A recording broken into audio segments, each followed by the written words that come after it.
Another kind of Southwest textile that's very interesting and exceptionally rare are the Saltillo blankets. Now, we're not talking about the green striped pieces that you'll see today, even in today's market. You can go down in Mexico and buy. But these are classic Saltillo Serapes, and this is an example, as are the other two behind me. These were made anywhere from 1750 to about 1870. They're very rare. There's only maybe 1,000 in existence, and they're extremely fine. They can easily be over 100 wefts per inch on these, and they're all natural dyes. One of the reasons you know they're natural dyes is because of the date they were made. So William Perkins in 1856 invented coal or aniline dyes, and before that all they had were natural dyes. So the red example behind me uses indigo, uses green, which is an indigo, and a natural dye of maybe a yellow snakeweed, as well as the red, which is cochineal, which is grown on the local cactus. These were made in guilds, and they were primarily done, we feel, in the northern part of northern part of Mexico, which would be in the Saltillo region, and that's where the name stuck. These were very valuable, even at the time that they were made. And you can imagine if you had a blanket that could take upwards to 2 years to make, these would be very significant pieces of dress. And they were so tight that they could actually repel water. Now, if you'd look at something like this, you'll see that they're sewn in 2 panels as a general rule.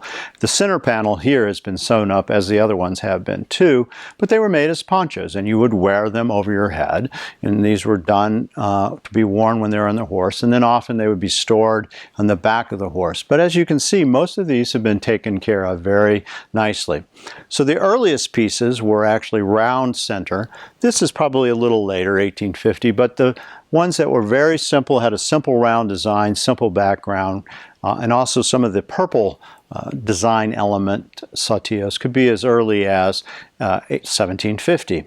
By the time you got into the 1860s, something happened in the world of Mexico, and that was Maximillian I came and was the Emperor of Mexico. Napoleon III had sent him over on an ill mission that was doomed for failure because the Mexican people didn't want the French in there.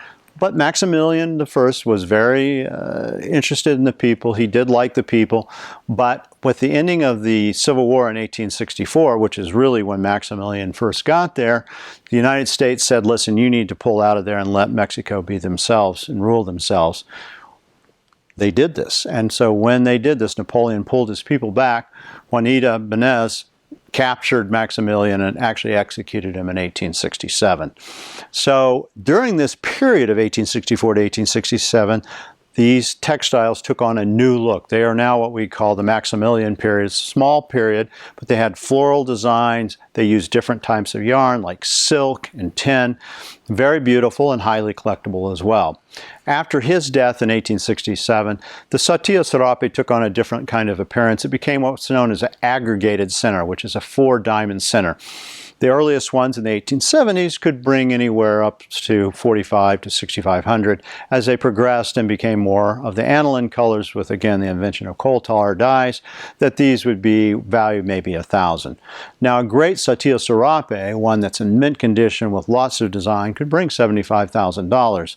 Though one would expect for a really good example, you could get somewhere between 25 and 45,000 if it's in excellent condition. Today, the ones that are being made from about 1890s on are what we consider the stripe blankets, and the ones that were from 1890 to 1910 might bring a few $100s to $1,000. So when you think of Mexican blankets, don't feel that these are inferior blankets of this time. In fact, they were tighter and took longer to make than the greatest classic Navajo blankets. And well, Saltillo Serapes, something to learn about.